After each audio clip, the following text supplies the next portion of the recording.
Welcome to Shivam's biology. Previous video में हमने human digestive system के बारे में जाना था, यानी कि जो पूरा का पूरा एलिमेंट्री कैनाल है माउथ टू एनस, उस पूरे एलिमेंट्री कैनाल को हमने समझा था। इस वीडियो में हम बात करने वाले हैं एसोसिएटेड डाइजेस्टिव ग्लैंड्स की, यानी कि हम उन ग्लैंड्स के बारे में जानने वाले हैं जो कि एलिमेंट्री कैनाल का हिस्सा तो नहीं है, यानी कि माउथ टू एनस जो ये पूरा ट्यूब है उसका पार्ट नहीं है, बट इस एलिमेंट्री कैनाल के साथ अटैच्ड होते हैं और डाइजेशन के प्रोसेस में हेल्प करते हैं। ऐसे 3 ग्लैंड्स के बारे में जानेंगे हम। जो सबसे पहला है वो है सैलिवरी ग्लैंड्स। सैलिवरी ग्लैंड्स ये एक से ज्यादा होते हैं, इसलिए मैंने लिखा है ग्लैंड्स। जो सेकंड नंबर पर है वो है लिवर, और जो तीसरा है वो है पैंक्रियाज। तो इन्हीं तीनों के बारे में हम बात करने वाले हैं आज के इस वीडियो में। सबसे पहले बात करेंगे सैलिवरी ग्लैंड्स की। आपको तो पता होगा कि सैलिवरी ग्लैंड्स का फंक्शन क्या होता है, बिल्कुल बताना। बिल्कुल, सैलिवरी ग्लैंड्स का फंक्शन होता है सलाइवा सेक्रेट करना। ठीक है, सलाइवा क्या होता है? माउथ में जो हमेशा एक लुब्रिकेंट प्रेजेंट होता है, जो माउथ का लुब्रिकेशन होता रहता है, वो किसकी वजह से होता है? सलाइवा की वजह से होता है।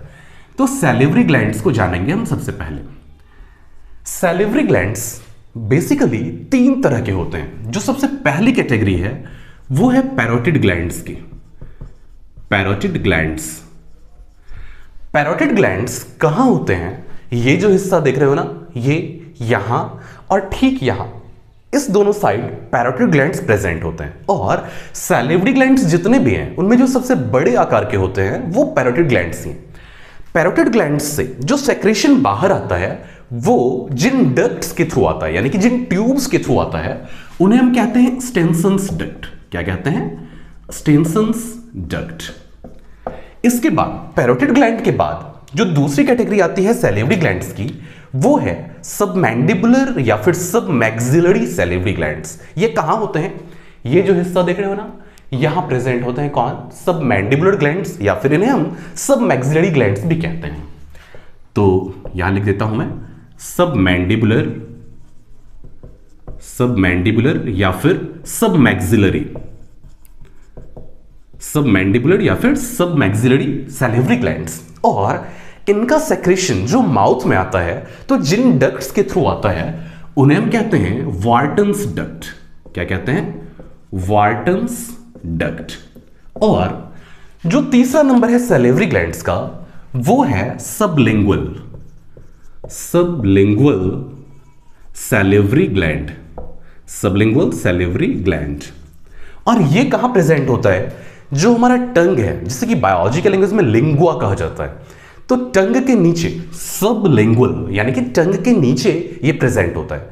और इसका जो सेक्रेशन माउथ में आता है वो किसी एक डक्ट के थ्रू नहीं आता है, बहुत सारे छोटे छोटे डक्ट्स के थ्रू ये माउथ में सलाइवा को सेक्रेट करता है। और इन डक्ट्स को हम कहते हैं ducts of Rivinus, ducts of Rivinus. तो सैलिवरी ग्लैंड से किस चीज का सेक्रेशन होता है? सलाइवा का।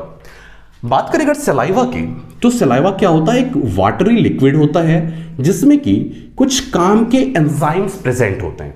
यहां पर कौन कौन से एंजाइम्स काम के हैं? सबसे पहला है सैलिवरी एमाइलेज। कौन सा है? Salivary amylase. और जो दूसरा है वो है लाइसोजाइम, लाइसोजाइम। बात करते हैं सैलिवरी एमाइलेज की। सैलिवरी एमाइलेज को ही एक और नाम से जाना जाता है, ये एक्चुअली इसका पुराना नाम है टाइलिन।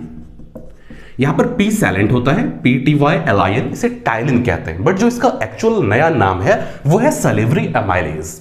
ये स्टार्च के डाइजेशन में हेल्प करता है। स्टार्च क्या है भाई?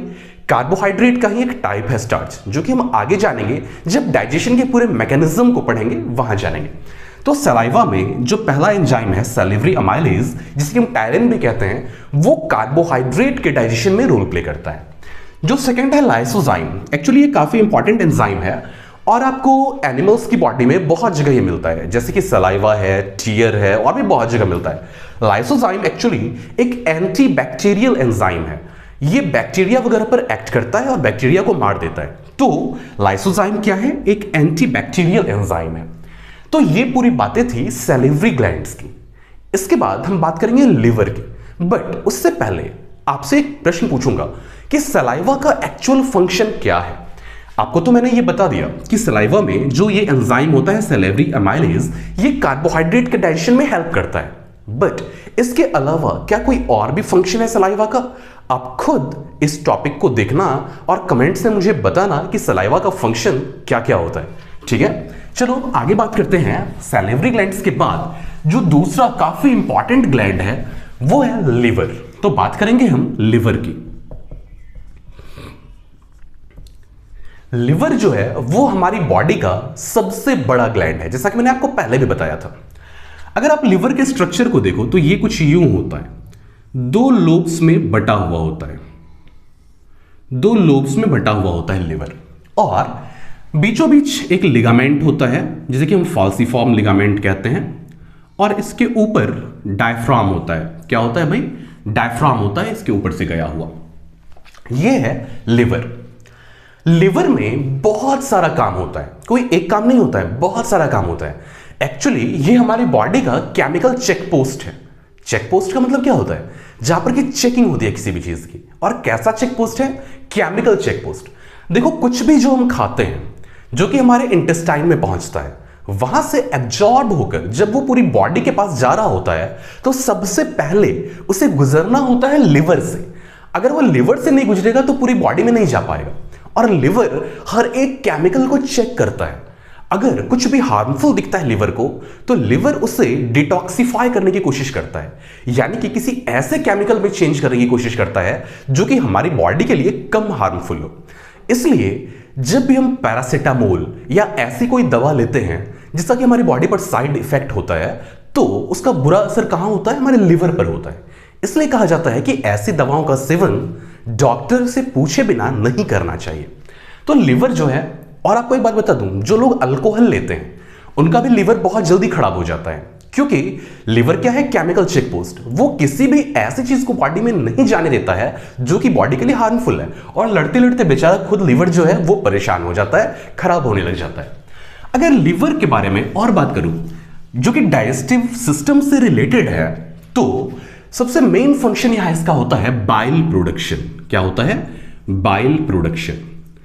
बाइल क्या है? ये एक लिक्विड है जो कि लिवर में बनता है और लिवर में बनकर गॉल ब्लैडर में स्टोर होता है, और फिर जब इसकी जरूरत होती है तो गॉल ब्लैडर से होकर ये कहां आता है? पैंक्रियाटिक डक्ट के साथ मिलता हुआ, जैसा कि मैंने आपको पिछले डायग्राम में बताया था, पिछली वीडियो में।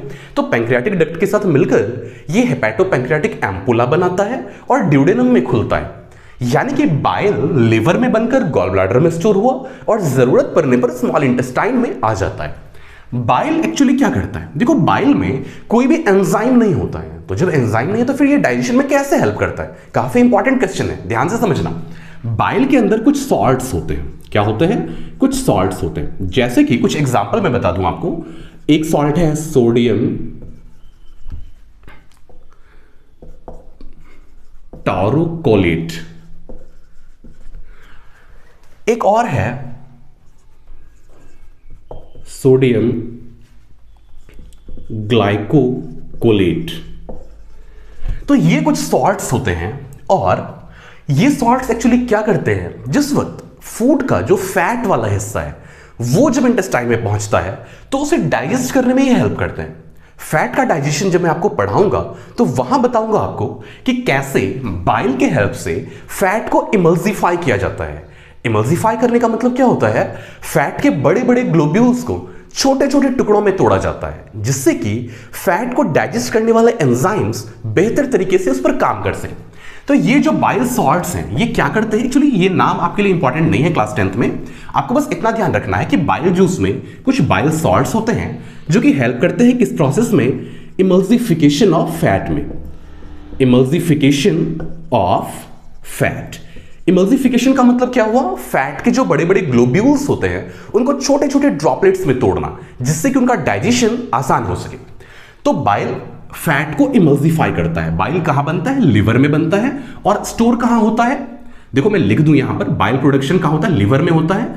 और स्टोर कहां होता है? ये गॉल ब्लैडर में होता है। कहां होता है स्टोर? गॉल ब्लैडर में होता है। तो लीवर का जो मेन फंक्शन है डाइजेशन से रिलेटेड, मैंने पहले भी आपको बताया कि लीवर के न्यूमरस फंक्शंस हैं, बहुत सारे फंक्शंस हैं, बट डाइजेशन से रिलेटेड जो सबसे रिलेवेंट फंक्शन है वो यहां कौन सा है, बाइल प्रोडक्शन का। लिवर के बाद हम बात करने वाले हैं पैंक्रियाज की। पैंक्रियाज कहां होता है, मैंने आपको पिछले डायग्राम में बताया था, पिछले वीडियो के अंदर, बिल्कुल स्टोमक के आसपास होता है। अगर एक्चुअली आप किसी पर्सन को देखो, यानी कि जब ह्यूमन डायसेक्शन को देखोगे, तो जो पैंक्रियाज होता है वो स्टोमक के पीछे प्रेजेंट होता है। मान लो कि ये अगर स्टोमक है, ये स्टोमक है, और यहां से फिर ये ड्यूडेनम वाला हिस्सा शुरू हो रहा है। इस हिस्से से ये शुरू होता है, जो पैंक्रियाज होता है यहां से शुरू होता है, और कुछ यूं स्टोमक के पीछे प्रेजेंट होता है। लार्ज इंटेस्टाइन भी इसे कवर करता है, लार्ज इंटेस्टाइन जो यहां से गुजरता है वो भी इसे कवर करता है, बट एक्चुअली ये ड्यूडेनम के पास से शुरू होता है और स्टोमक के पीछे प्रेजेंट होता है। ठीक है, इसका पोजीशन अभी आपके लिए इंपॉर्टेंट नहीं है, आपके लिए इंपॉर्टेंट क्या है क्लास 10th में, फंक्शन ऑफ पैंक्रियाज। देखो जो पैंक्रियाज है इसे एक बहुत ही इंपॉर्टेंट नाम दिया गया है, ये हेटेरोक्राइन ग्लैंड की कैटेगरी में आता है। अब आप पूछोगे कि हेटेरोक्राइन ग्लैंड क्या होता है। हेटेरोक्राइन ग्लैंड, देखो हेटेरोक्राइन इसलिए कहा गया है इसको बिकॉज इसके दो हिस्से होते हैं। एक हिस्सा इसका एंडोक्राइन पार्ट होता है, एंडोक्राइन मतलब हार्मोन्स को बनाने वाला। नेक्स्ट चैप्टर जो है आपका कंट्रोल एंड कोऑर्डिनेशन, वहां आपको मैं एंडोक्राइन सिस्टम बताऊंगा, जहां के हार्मोन्स के बारे में बताऊंगा। तो एक हिस्सा इसका होता है एंडोक्राइन पार्ट, और जो दूसरा हिस्सा होता है वो होता है एक्सोक्राइन पार्ट। एक्सोक्राइन का मतलब एंजाइम्स को बनाने वाला, एक्सोक्राइन पार्ट। तो एंडोक्राइन पार्ट और एक्सोक्राइन पार्ट ये दोनों पार्ट्स होते हैं इस ग्लैंड में, इसलिए इस ग्लैंड को हेटेरोक्राइन ग्लैंड कहा जाता है। जो एंडोक्राइन पार्ट है वो डाइजेस्टिव सिस्टम के लिए रिलेवेंट यहां नहीं है, वो डाइजेशन के प्रोसेस में रोल प्ले नहीं करता है। फिर भी बता दूं, यहां जो एंडोक्राइन पार्ट है उसे हम कहते हैं islet of Langerhans. Islet of Langerhans, islet of Langerhans जो है वो एक्चुअली पैंक्रियाज के पूरे वॉल्यूम का सिर्फ 1% होता है। यहां कुछ सेल्स होते हैं जैसे कि alpha cell, beta cell, delta cell और पैंक्रियाटिक पॉलीपेप्टाइड सेल।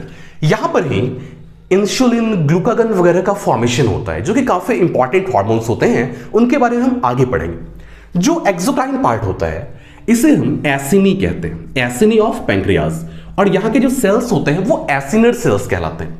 ये पिरामिड शेपेड सेल्स होते हैं, और ऐसे बहुत सारे सेल्स मिलकर एक एसिनी का फॉर्मेशन करते हैं, जिसके कि बीच में क्या होता है, एक होल प्रेजेंट होता है। ठीक है, बीच में क्या होता है, एक होल प्रेजेंट होता है।